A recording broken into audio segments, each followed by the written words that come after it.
अस्सलाम वालेकुम स्टूडेंट्स। आज हमारा इस वीक का आखिरी और सीक्वेंस में लेक्चर नंबर 12 है। आज हम लोग हमारे पास थ्योरेटिकल टॉपिक्स हैं, इम्पॉर्टेंट हैं, उनको हम डिस्कस करेंगे। एक हमारे पास है इनहेरिटेंस और दूसरा रीयूजेबिलिटी।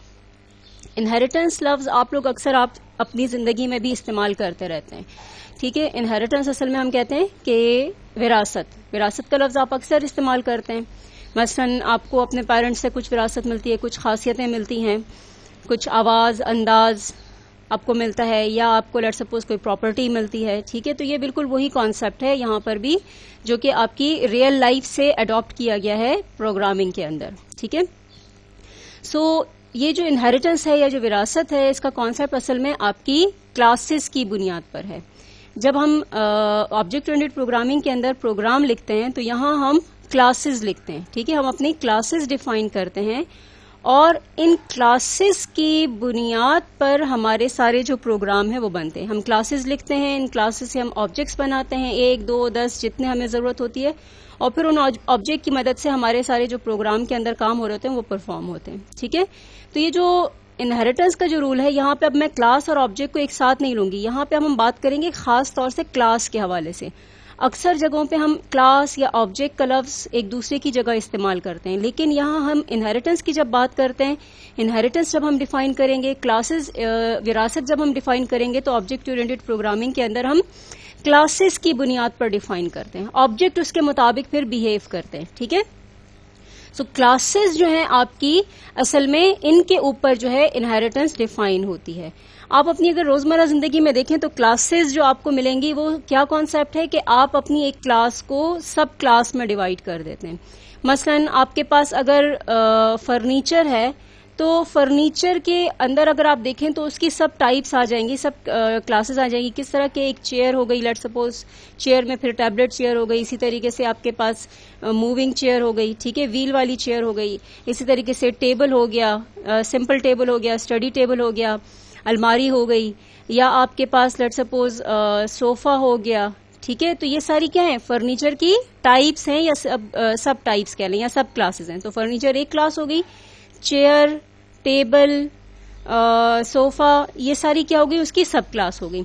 इसी तरीके से अगर आप बात करते हैं फॉर एग्जाम्पल एनिमल क्लास की, ठीक है, आप ले लें कि एक एनिमल क्लास है, उसको आप डिवाइड कर सकते हैं सब क्लासेस में। मिसाल के तौर पर मैमल्स की क्लास एक हो गई, एक एम्फीबियंस हो गई, ठीक है। मैमल्स जैसे आपको ये गाय भैंसे वगैरह मिलती हैं, ये आपके मैमल्स कहलाते हैं। एम्फीबियंस जो कि पानी वगैरह के आपके जानवर हैं और उसमें भी रहते हैं, ठीक है, खुशकी पे भी रहते हैं। इंसेक्ट्स हो गए, ठीक है, बर्ड्स हो गए, तो ये सारे क्या हैं, ये सारे एनिमल्स में आ जाते हैं। तो ये उनकी सब क्लासेस या सब टाइप्स आ गई। इसी तरह आप व्हीकल ले लें, ठीक है, गाड़ी ले लें, कोई भी आप गाड़ी की बात करते हैं तो गाड़ियों की कितनी टाइप मिलती हैं, कितनी सब डिवीजन कर सकते हैं। मसलन व्हीकल आपके पास एक कार की शक्ल में है, साइकिल है, बाइसिकल, ठीक है, ट्रक्स हो गए, बसेज हो गई, मोटरसाइकिल हो गए, ठीक है। इस तरह से आप इनको और डिवाइड करते चले जाएं। ट्रैक्टर हो गए, सुजुकी हो गई, ठीक है।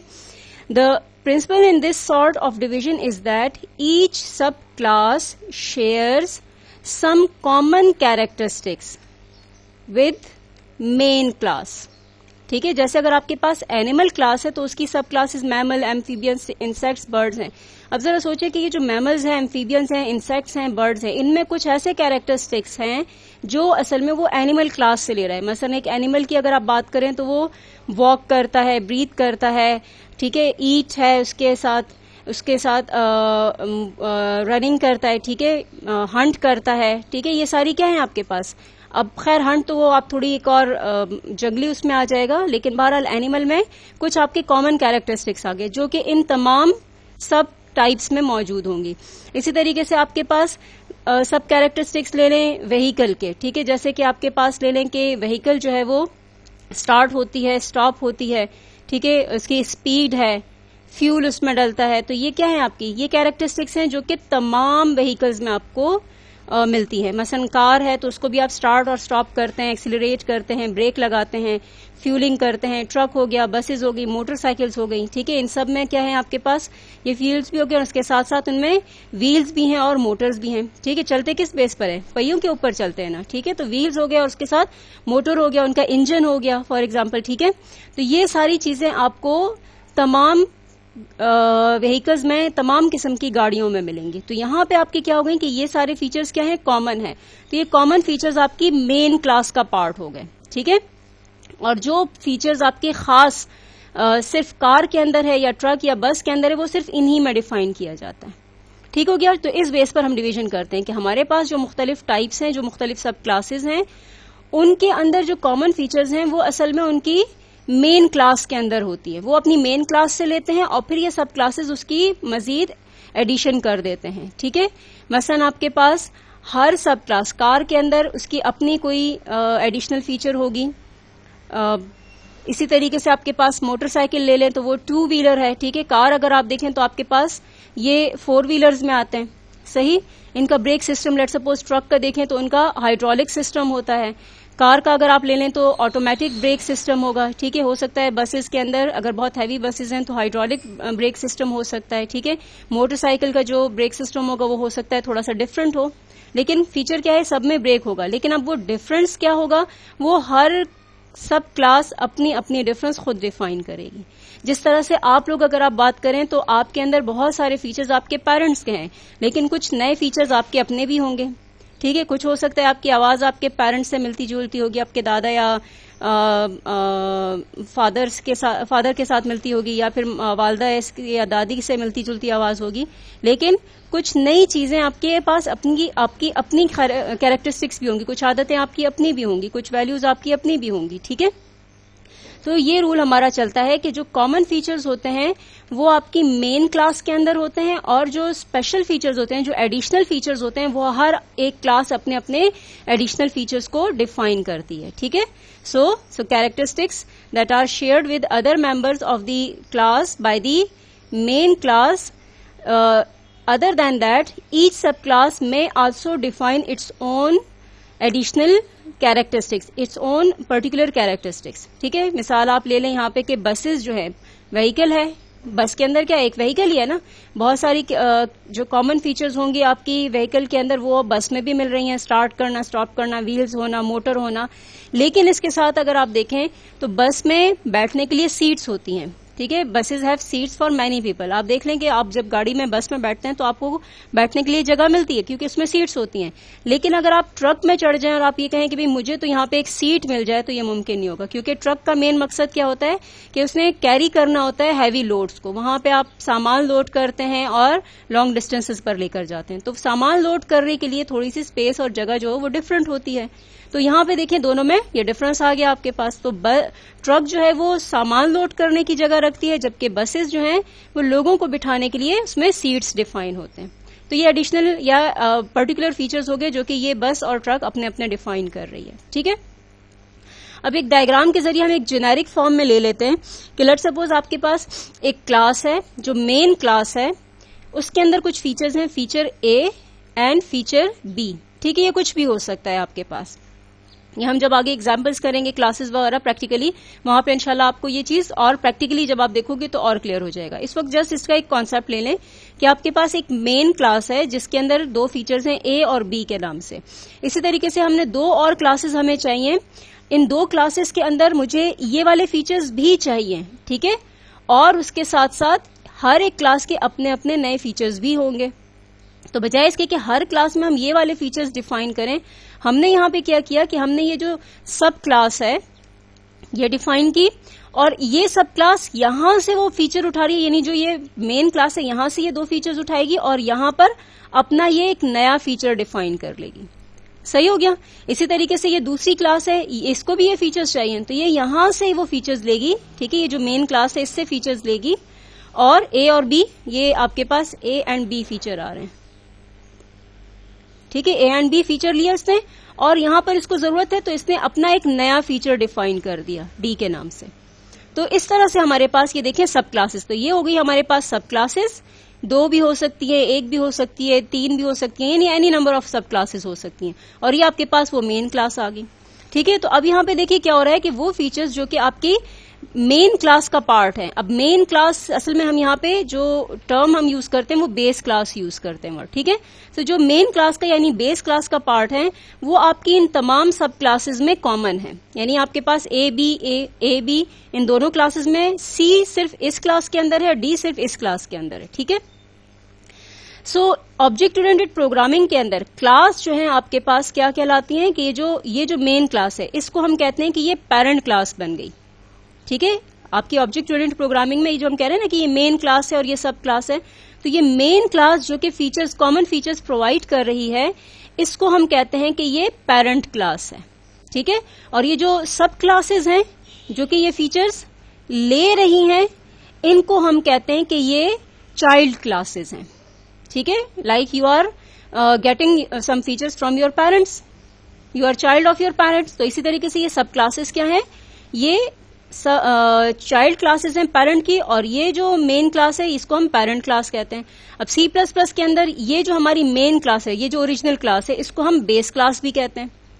ठीक है, C++ में हम इसको बेस क्लास भी कहते हैं, और ये जो चाइल्ड क्लासेस हैं, जो सब क्लासेस हैं, इनको हम डिराइव्ड क्लास भी कहते हैं। ठीक है, ये टर्मिनोलॉजी। अब अक्सर जगहों पे देखें तो हम ये लफ्ज इंटरचेंजेबली मेन क्लास, सब class, base class, derived class, parent class या चाइल्ड क्लास, ये आप इस तरह टर्म्स यूज करते हैं। ठीक है, तो इनहेरिटेंस में ये टर्म्स हमारी कॉमन यूज। अगर हम कहते हैं जी ये पेरेंट क्लास है तो इसको हम कहते हैं जी ये हमारी ये चाइल्ड क्लास है। अगर हम इसको कहते हैं कि ये बेस क्लास है तो इसको हम कहते हैं ये हमारी डिराइव्ड क्लास है। ठीक है, अगर हम इसको कहते हैं कि ये आपकी मेन क्लास आ रही है तो ये सब हो गई। ठीक हो गया, तो ये आपकी कुछ टर्म्स हैं जो कि इनहेरिटेंस के हवाले से आप यूज करते हैं। सो जो the other classes that share the characteristics of their parent और the original class, these are called derived classes. These derived classes can also define their own features too.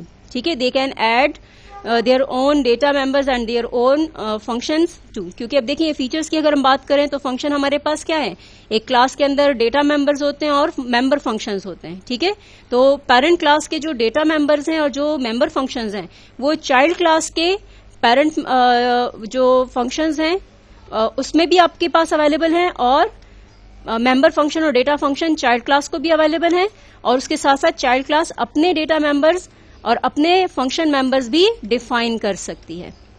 ठीक हो गया, तो ये जो हमने यहाँ पे लफ्ज फीचर लिखा है असल में ये डेटा मेंबर्स और मेंबर फंक्शंस को ही डिफाइन हम कर रहे हैं एक जनरल फॉर्म में। ठीक है, ये हमारे पास हो जाएगा फीचर बी, या हो सकता है कोई डेटा मेंबर हो सकता है कोई फंक्शन मेंबर हो। ओके जी, ये हो गई हमारे पास कॉन्सेप्ट कि आपके पास इनहेरिटेंस का क्या रूल है, कि जिसमें आपके पास एक क्लास होती है, उस क्लास के अंदर से आपकी मदद से आप नई क्लासेस डिफाइन करते हैं। हर क्लास जो नई डिफाइन आप कर रहे हैं एग्जिस्टिंग क्लास से, उसके अंदर आप नए फीचर भी ऐड कर सकते हैं और वो उस एग्जिस्टिंग क्लास से भी फीचर ले सकती है। ठीक है, जो क्लास आपकी एग्जिस्ट कर रही है उसको हम पेरेंट क्लास कह रहे हैं, और जो नई क्लासेस बन रही है उसको हम सब क्लास कह रहे हैं। या दूसरा लफ्ज ये भी हो सकता है, दूसरा तरीका, कि आपके पास पहले से कुछ क्लासेस मौजूद हैं, आप कह रहे हैं कि हर एक क्लास के अंदर कुछ फीचर्स आपको ऐसे मिल रहे हैं जो कि कॉमन है सब में, तो बजाय इसके कि वो कॉमन फीचर हर क्लास में आप बार बार डिफाइन करें, उसके लिए हम क्या करते हैं, हम उन कॉमन फीचर्स को उन क्लासेस से निकाल के एक मेन क्लास के अंदर एक नई क्लास बनाते हैं, उसके अंदर हम डाल देते हैं। ठीक है, और वो जो आप कॉमन फीचर्स हैं वहां से हम वो यूज कर रहे होते हैं इन सब क्लासेस के अंदर। तो इस तरह से भी हमारे पास ये मेन और सब क्लास के अंदर डिवीजन आती है। बाज़ का हमें पहले से पता होता है ये कॉमन फीचर्स हैं, उससे हम सब क्लासेस बनाते हैं। बाज़ का हमारे पास पहले से क्लासेस मौजूद होती हैं, हम उनको एनालाइज करते हैं, स्टडी करते हैं, एनालाइज करते हैं, और वहां से कॉमन फीचर्स निकाल के एक मेन क्लास बना देते हैं, एक पेरेंट क्लास बना देते हैं। ठीक है, तो ये हमारे पास रूल है इनहेरिटेंस का, जिसमें आपके पास एक बेस क्लास होगी और एक कुछ आपके पास उसमें डिराइव्ड क्लासेस होंगी या सब क्लासेस होंगी। रीयूजेबिलिटी, जहां पे हम क्लासेस यूज करते हैं ऑब्जेक्ट ओरिएंटेड प्रोग्रामिंग में, वहां से आपके पास एक और इंपॉर्टेंट कॉन्सेप्ट भी इंट्रोड्यूस हुआ है। ठीक है, जब आप एक क्लास लिख लेते हैं, once you write a class you create it and debug it. ठीक है, जब आपकी क्लास लिख लेते हैं, उसको आप अपने सॉफ्टवेयर की शक्ल दे लेते हैं, उसको डीबग कर लेते हैं, तो उसके बाद उस क्लास को आप बाकी जो आपके प्रोग्राम्स हैं उनके अंदर भी यूज कर सकते हैं, उनके अंदर भी डिस्ट्रीब्यूट कर सकते हैं। का मतलब यह है कि उनको आप अपने प्रोग्राम्स के साथ साथ बाकी और जो प्रोग्राम्स हैं, यानी वो प्रोग्राम जिसमें वो क्लास लिखी गई थी उसमें तो आप यूज कर ही रहे हैं, लेकिन इसके अलावा भी और प्रोग्राम्स हैं, उसमें भी आप उस क्लास को दोबारा से यूज कर सकते हैं।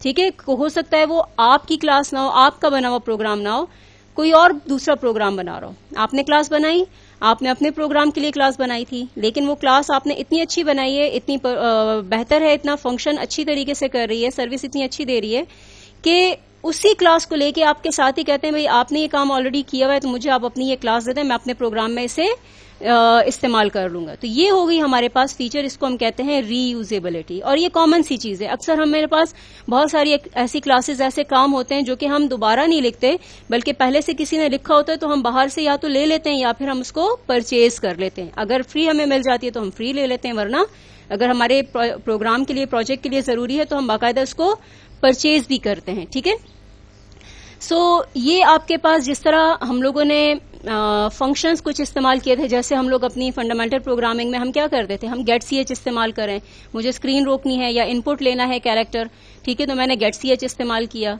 या मैंने सी इन ऑब्जेक्ट, वो जो आईओ स्ट्रीम वाली क्लास है, उसको इस्तेमाल किया। तो ये हम क्या कर रहे हैं, ये क्लास आपकी लाइब्रेरी का पार्ट है, ये फंक्शंस कुछ जो है आपकी प्रोग्रामिंग जो आपकी लैंग्वेज है उसकी लाइब्रेरी का पार्ट है। हम उसको क्या करें, वहां से हम उसको रीयूज कर रहे हैं, उसकी मदद से हम अपने प्रोग्राम बना रहे हैं। तो ये रीयूज का कॉन्सेप्ट आपके लिए भी नया नहीं होगा, क्योंकि आप उसी रीयूज को ही यूज करके, फीचर को इस्तेमाल करके आप अपने नए प्रोग्राम बना रहे हैं और सीख रहे हैं। ठीक है, अब ऑब्जेक्ट ओरिएंटेड प्रोग्रामिंग के अंदर अगर आप आ जाएं तो यहाँ पे जो आपका इनहेरिटेंस का जो कॉन्सेप्ट है, ये आपको एक रीयूजेबिलिटी का एक को मजीद एक्सटेंड कर देता है। ठीक है, ऑब्जेक्ट ओरिएंटेड प्रोग्रामिंग के अंदर ये जो रीयूजेबिलिटी का कॉन्सेप्ट है, ये इनहेरिटेंस की वजह से थोड़ा सा और एक्सटेंड हो जाता है।